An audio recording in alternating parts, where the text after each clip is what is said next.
Hi, everybody. Good evening. I'm Gigine Wong from the Progress Singapore parties.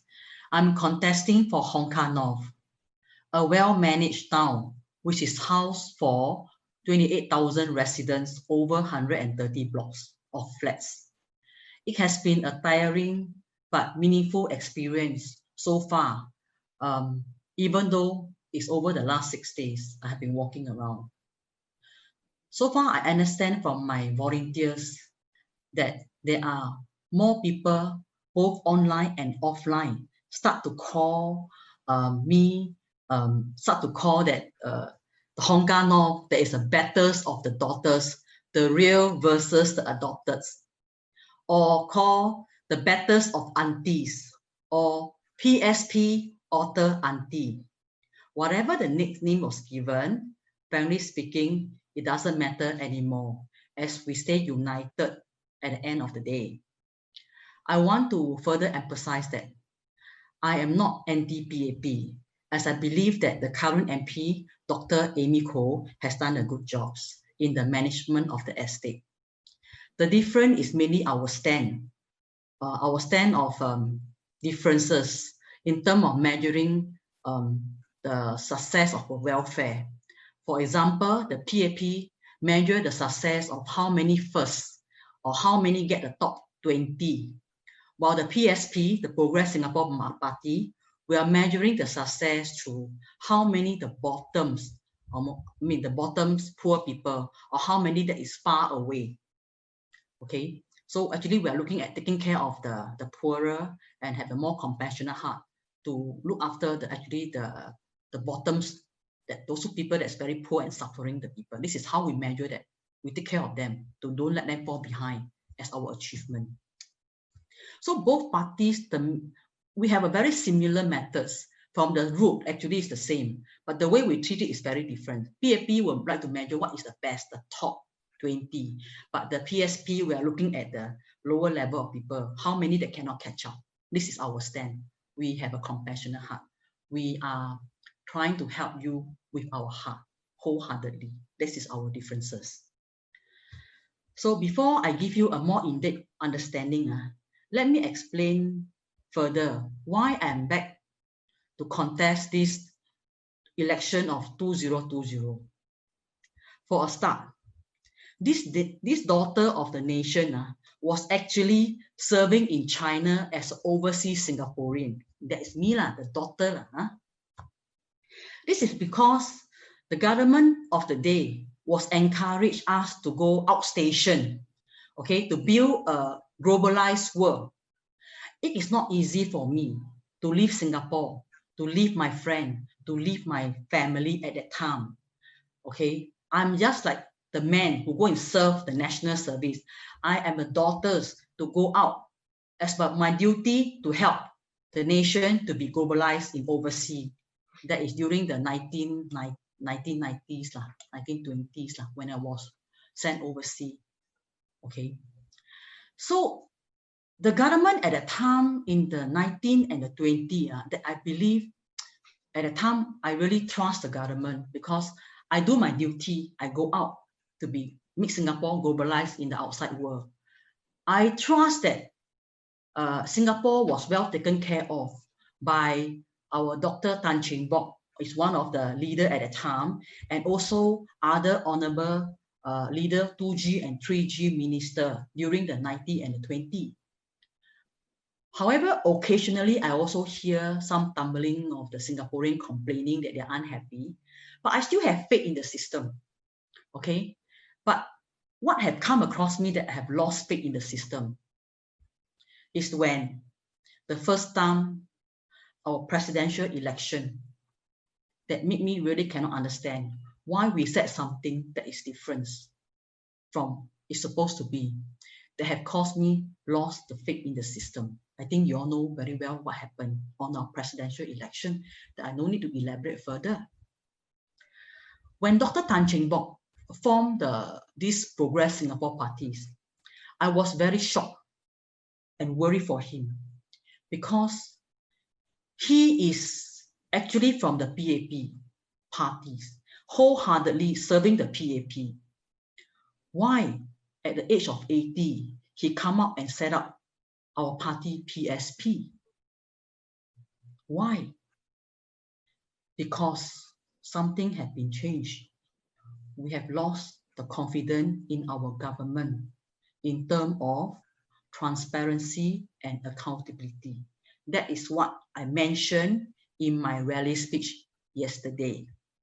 In my national speech for Hong Kong, 3 minutes rally speech, yesterday I say that we have lack of accountability and transparency.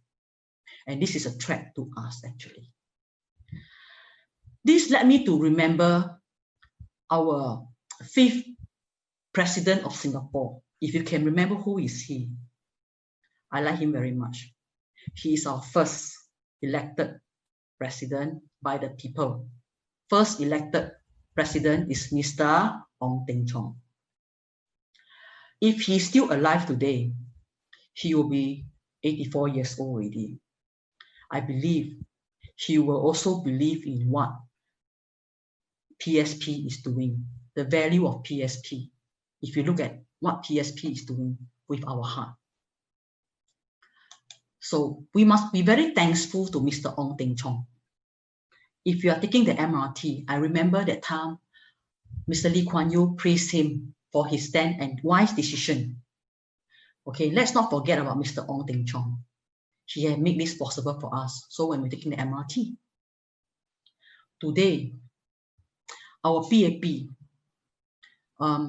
I must admit that they have done a very good job in the 70, in the 80, and they're setting a very good policy for us that put our country first and the people first.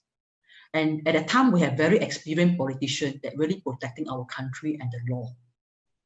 That we really feel very grateful to our first, the first leader of the generations, the politicians of the country, the PAP leaders. At the time, we feel very grateful for what they have done that benefited us for the last 30 to 40 years, that we have enjoyed the fruits today. Okay, so we are asking why I want to join Dr. Tan Cheng Bock. Because actually going to politician is a very fearful thing for me. It's not easy to be politicians. But I believe Dr. Tan, she really feel something that have changed. And that's why at his old age, he can retire already. He said they to which I cannot emphasize on that. But he come out and set these parties because things have changed from the government. So I respect Dr. Tan and I follow him. And that's why I respect him have the gut and the courage to set up the parties. And I also stand forward when he called me to come back. So how to make it very simple for Singaporean to understand Hong Kong North, why I'm coming to Hong Kong North. Just for the benefit of the Singaporean and the Hong Kong North resident, why I'm coming forwards. And make it very simple for you. Give you an example of the scenario of a lawyer and a doctors. Okay, I just want to put that PAP is a lawyer. PSP is a doctor. If you remember Dr. Tan Cheng Bock, he's a doctor. PAP is a lawyer that everything they go by logical. Logical means logic, no logic. Okay, by law, law by law. And he will charge people by the time that he spent. And he will not waste the money. Everything must count dollar and cents. Okay, if you have a case, you come to the lawyer will charge you. The lawyer will, okay, how much is the charge to you and how much to earn from you. But the lawyer will take care of every case. He will not miss any case one. Be it small case, big case, earning more money and small money. The lawyer will take up all the case. Okay, but the lawyer will prioritize.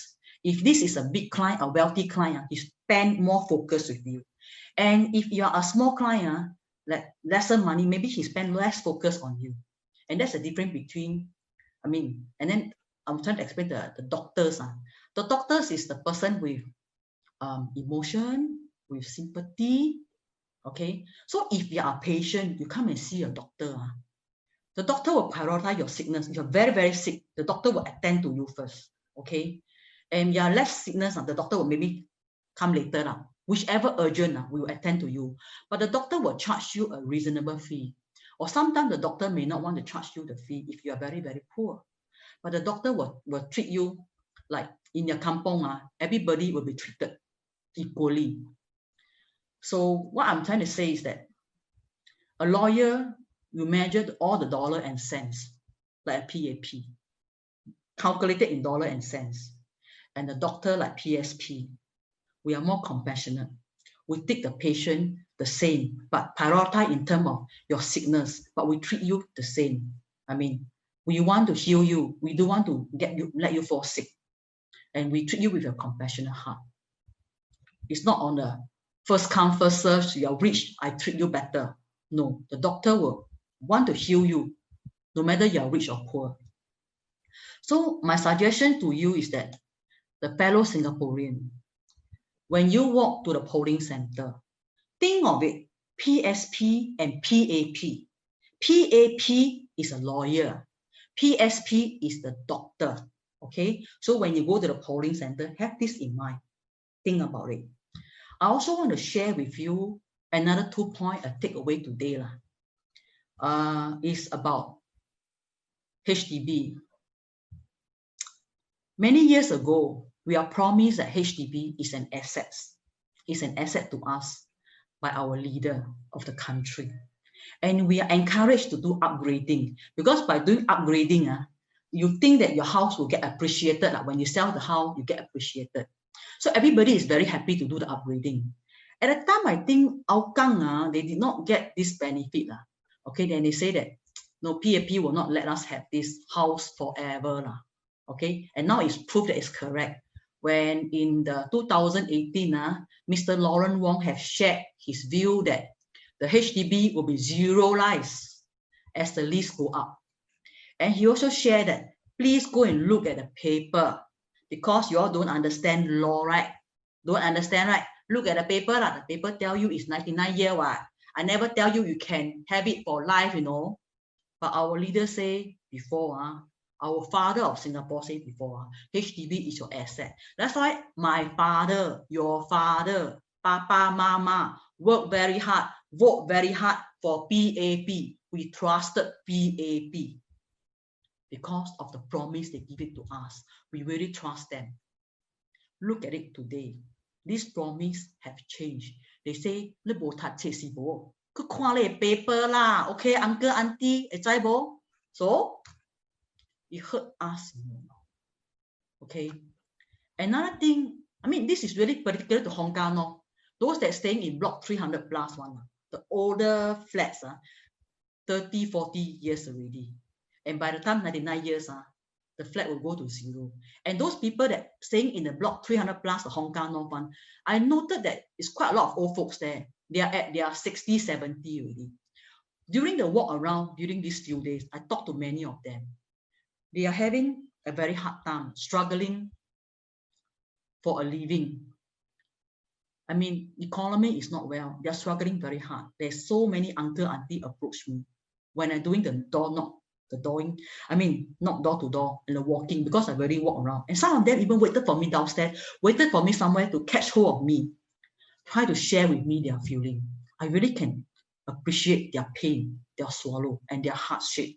That after so long, they have been working for so many years. At the end of the day, what do they get? HDB became zero, and they still got to struggle so hard. Look at what Francis Yuan has said earlier. Look at the China people. Hey, they retire at the age of 50 or 55. They go to the guangchang, which means at the playground there, and dance the guangchang wu. They are so happy, and they can go holiday. And their national park or whatever, they go for a certain, like the Imperial Palace or whatever, during the special occasion, all those people that over 60 retire, free entrance one, no. They can have free entrance to certain of the tourist place. No need to charge one. Singapore, everything got to pay. The old folks, 70 years old, still cannot stop working. If they stop working, they got no money. Okay, this is very sad.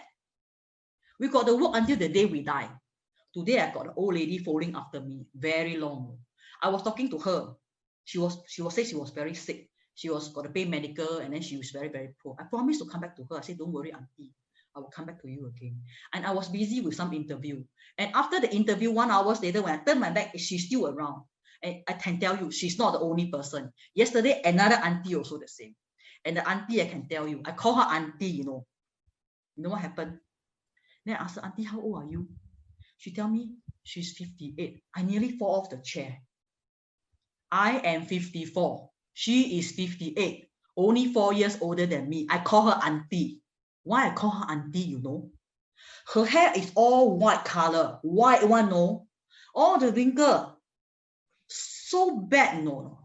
58, 4 years older than me. I call her auntie. I say, what happened to you? She say very stressed. She says she work in Tampines. Just can kopi. $1,200. I say from Hong Kong, no, you go to Tampines, at least 1 over hour there. And then 1 over hours come back, which means you're going to spend about 3 hours on the way. Just go there and pan kopi, $1,200 minus the transportation and the time. How much can she left? She tell me, I just lost my job because they say that she's too old, because she really look very old, and then she's also very sick. I'm very sad. No? People in China at this age, really, 广场舞, every time after dinner, go out and dancing, really so happy. I can tell you this is true. I'm 20 years in China. They can be so happy. At that time, when Singapore and China, during my time when I go China, Singapore was up there one, no. China was down here one, no. We are so proud to be a Singaporean. I can tell you, now I'm very sad. I don't know what to tell the Chinese. Our people now feel so bad. The hardship that they go struggle so hard just to earn a living. I really feel very sad about that. The Chinese people can go and enjoy the 广场舞, the dancing. What are we doing? Struggling our meal. I don't know what to say with that. I hope you can think about it. And the next thing I'll talk about the CPF. What happened to our CPF? Our leader promised us, the 2G minister promised us something, that our CPF can be at the time withdraw at 50, then it changed to 55, now it changed to 65, and now after 65, you cannot take everything out. Our government keep changing and changing and changing. When are you going to end it? When are you going to end it? Why you cannot keep your promises to us? You are the government. Run like a government. Keep your promise. Since you're a lawyer, keep to the contract, your promise. Don't keep changing it. You're not professional. Don't treat us like we don't know anything. We are all educated. Just that our people don't challenge you. Singaporean, wake up. You must wake up now. If you don't wake up, you don't make your decision, you let your decision to the government, you're going to think about it. You are going to work until the day you die.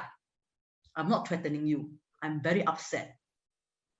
I come back from China. I want to help you. Hong Kong North. Hong Kong North. Why I come to you? I believe. I have faith in you. I have confidence in you. You can count on me. We together, we want to make changes. I want Hong Kong North, you to be very proud of yourself, to call yourself you're from Hong Kong North, and the Singaporean were very peaceful and thankful to you. You have voted for the changes. We will lead the changes in Hong Kong North. Support me. Vote me to the parliament to make the changes. We want to make the changes. We cannot trust this anymore. We want to lead the life ourselves. We want to make the decision. I spend so much time talking to you all, listen to you, because I want you, I want to hear you, I want the decision is from the people to make the decision that you like and you're happy and ready for you. If you want other to make the decision for you, you take it, you bear with it, you don't complain. Singaporean, don't complain. If you want your government to make a decision for you. This is our government, we trusted very long. I want to make changes. Help me together, we make the changes. We want to make Hong Kong North very famous in Singapore. We are the one, small SMC, we can make the changes. I count on you to vote for me to the parliament to make the changes, to make our government wake up. Thank you.